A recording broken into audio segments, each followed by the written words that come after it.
Hi, everyone. My name is Gretchen Storm. Welcome to my remote parent training series. This will be presentation number 1, the Groundwork Learning AAC. You can find more resources on my website at stormspeechtherapy.com. And please look for more trainings because I am doing these in a series of several. So let's get started.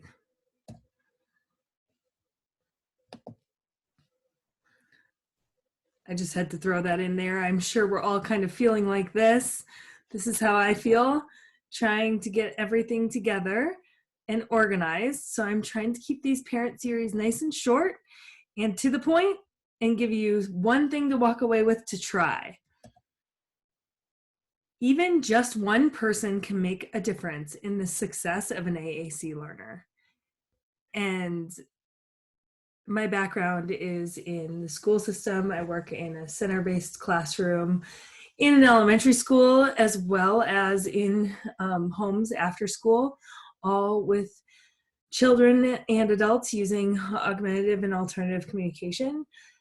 And what I have seen is getting just one person on board, one new person on board makes a huge difference. And what a better time to do it than right now.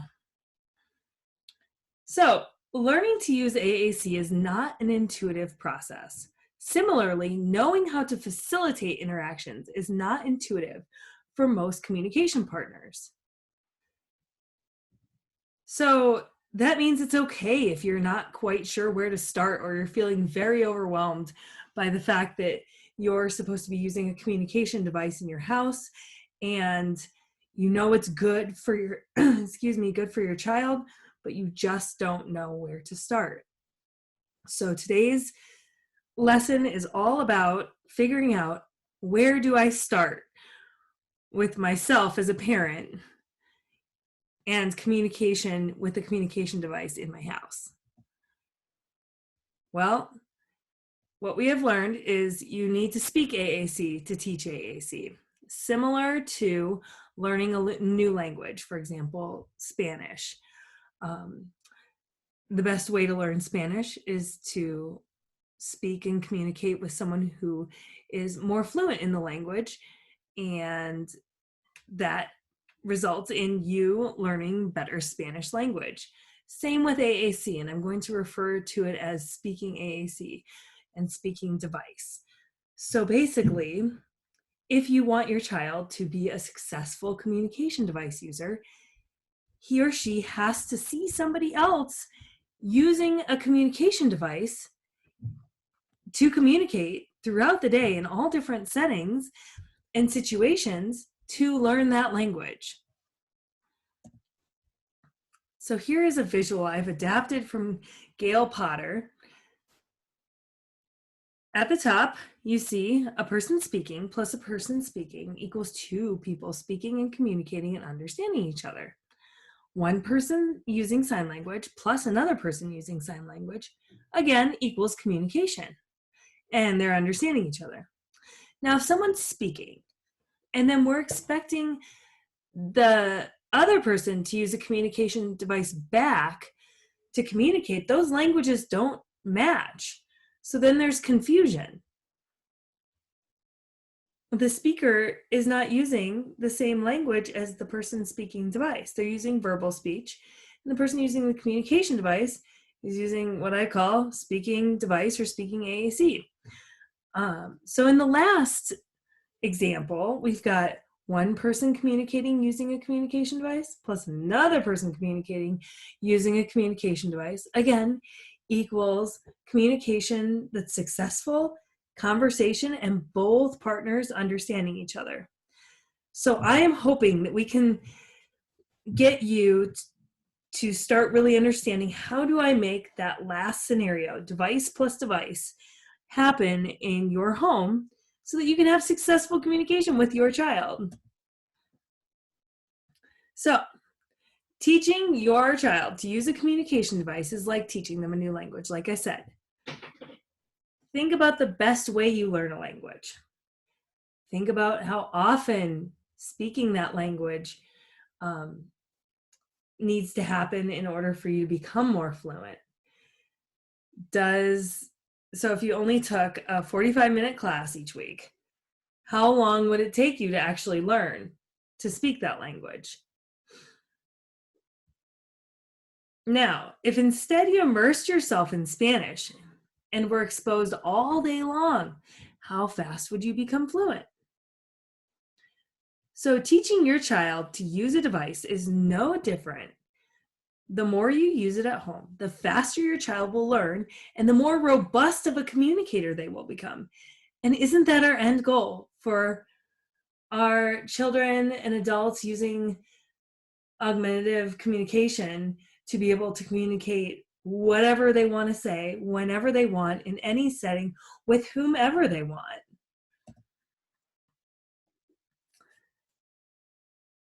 So here is just one piece of statistics. So by 18 months, babies have heard 4,380 hours of spoken language, and we don't expect them to be fluent speakers yet.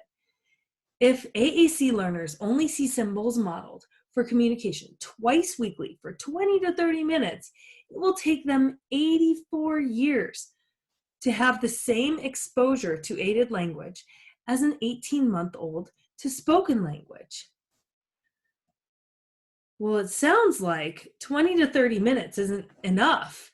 And I frequently find, as a speech language pathologist, coming in, that's maybe the length, maybe my speech sessions are a little bit longer, but that's about how much I'm providing. So if it's only the speech pathologist coming in and using the device and the rest of the time it isn't used, then we can't expect our users to be fluent. But wow, if we get even just a couple more hours of the day with hands-on communication device exposure and modeling of the device, all of a sudden this number really starts to go down. So you're wondering, how do I do that? That sounds like a big task, but it sounds really important. Well, it is. So here we go. We're going to do a parent practice activity today. And we're going to teach you to use your symbols to talk, so you can start modeling speech and pointing to symbols with your child.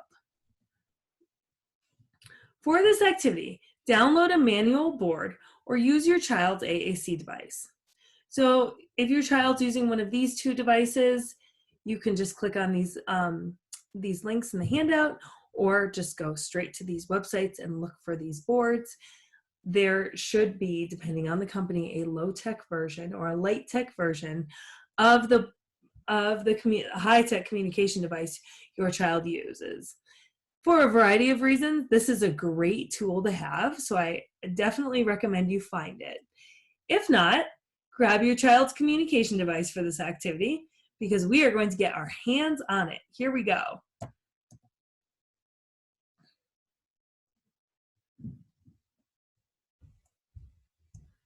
Feel free to pause if you need to go grab a communication device.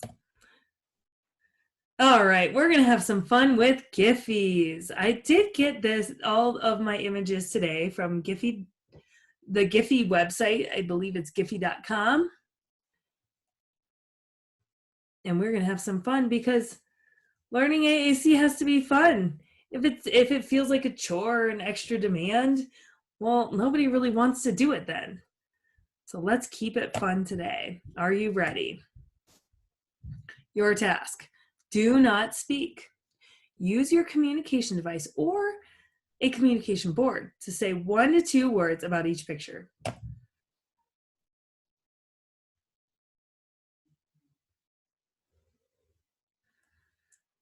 Words that might come to mind: see, look. I want you touching your child's device to comment on this. Who is it? Don't come in. I see you. All right. What are some things that we could say about this? Go down. Where go?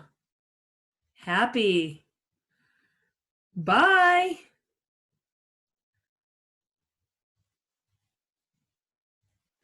Are you finding these words on the device? Are you finding these words on the communication board? It might take you some time. Watch. All sit.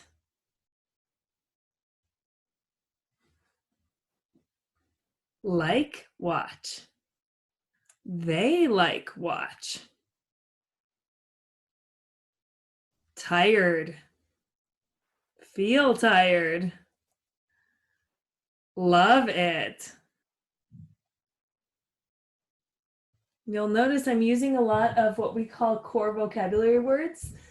Those are your high frequency words, usually not nouns. You'll find that often in communication device, the nouns are deeper into the device.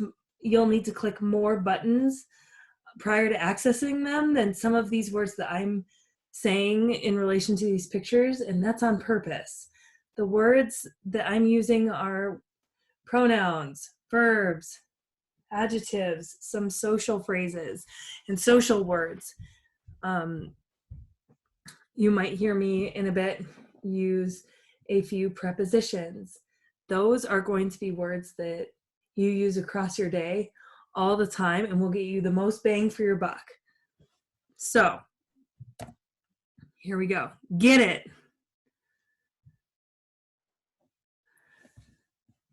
Back and forth. Go over. Watch it. I like that. Go stop, go stop, go stop. See how much you can say? And notice these aren't complete sentences. It's okay when you're first starting to use a communication device to just use one or two words. You might even say more words and just find one word, and that's completely okay.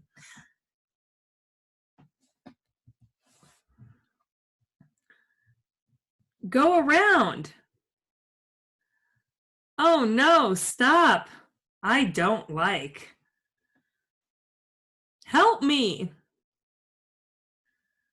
Get out.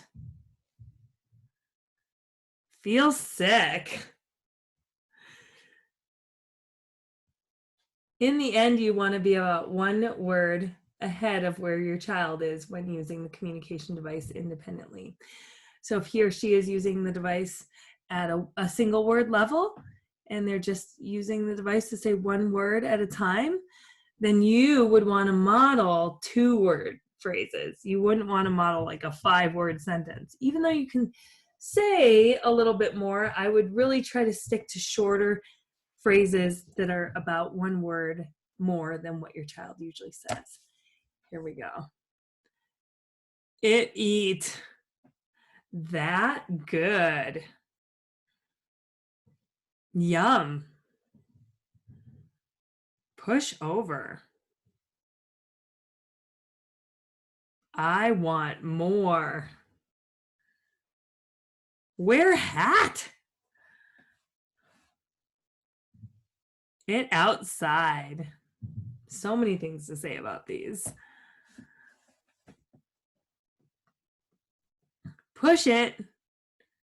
And for a question, you can just do a 2-word question. Where go? If you wanted to expand, where do they go?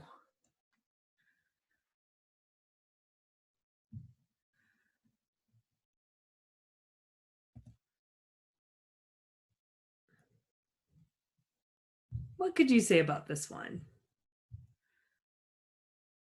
Don't like. It cold. Stop. No more. Help. Ouch. So that's it. How was that for you as a parent?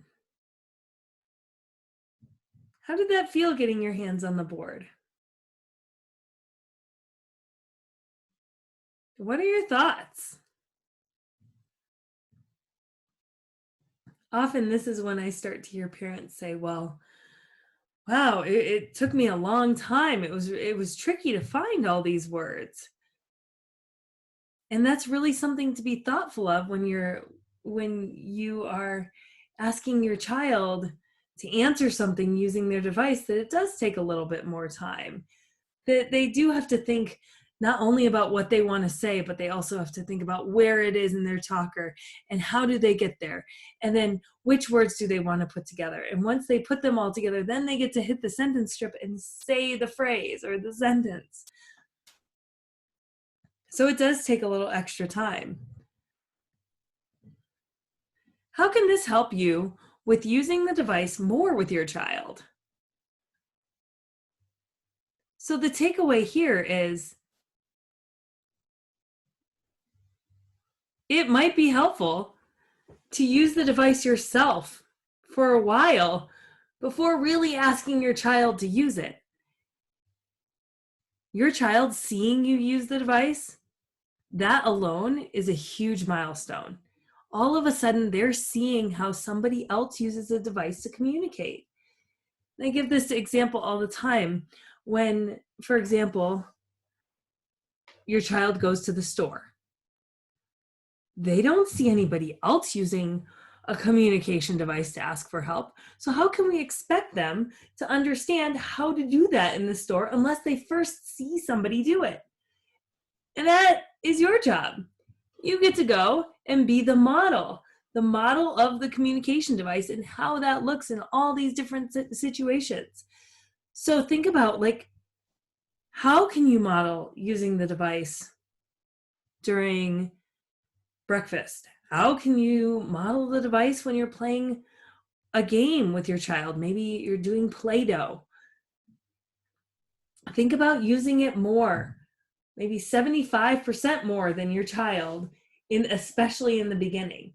So maybe it looks like you and your child playing Play-Doh and you're using the device and your child's just happy as can be watching you use the device and talk about what you're doing with the Play-Doh, and you guys are playing together, and that's okay.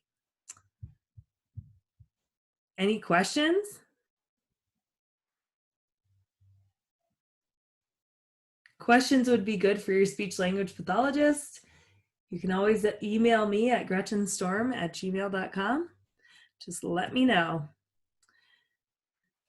So if you need one more little bit of motivation to leave with, here are the 9 reasons that visuals help in all learning. And what you're doing when you're touching pictures on the communication device is you're teaching your child how to speak with their symbols and a voice, because that's what the communication device does, instead of modeling just what a voice is. So you're adding pictures to language. Why is that important and helpful? Well, visuals are permanent. They don't disappear.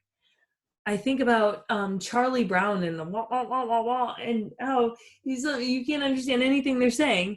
But can you imagine if visuals were also popping up on the screen? And often in the example of Charlie Brown, we know what's going on, even though we can't understand, because we see the cartoon. Same concept. It's more permanent. It gives us more time to process. Visuals prepare students for transitions. So if you on the device were saying, ooh, in 5 minutes, we're going to go to bed, and you did go bedroom or go bed on the talker, well, you've just given a visual for a transition that's coming up. Visuals help kids see what you mean. So you say something, maybe they understood it, maybe it was confusing. By pointing to the pictures in the talker, you're giving them a picture plus the word that you said, and that helps them understand. Visuals help build independence. It is giving your child a way to communicate that isn't imitating you or isn't requiring somebody to guess what their wants and needs are. Visuals are transferable between environments and people. So the nice thing about the symbol set in your communication device or your child's communication device is that's following them around to all different settings and times of day and with all different people. So as long as everybody is touching the device or similar symbols, that child is getting more and more fluent and more exposure to their symbol set and their specific language in their device. Visuals don't have attitudes. Maybe worth trying. You're welcome to try giving your child directions using the communication device. It's a little bit harder to argue with, sorry. And then visuals do help reduce anxiety because it's just more concrete. It gives your child a little more clarity about what the expectations are, what the upcoming situation is, and just a better understanding of maybe an explanation that you gave. So that's it for today. Thanks for participating. Try to take away one thing that you learned in this training and use it for the next week at home and see where that gets you.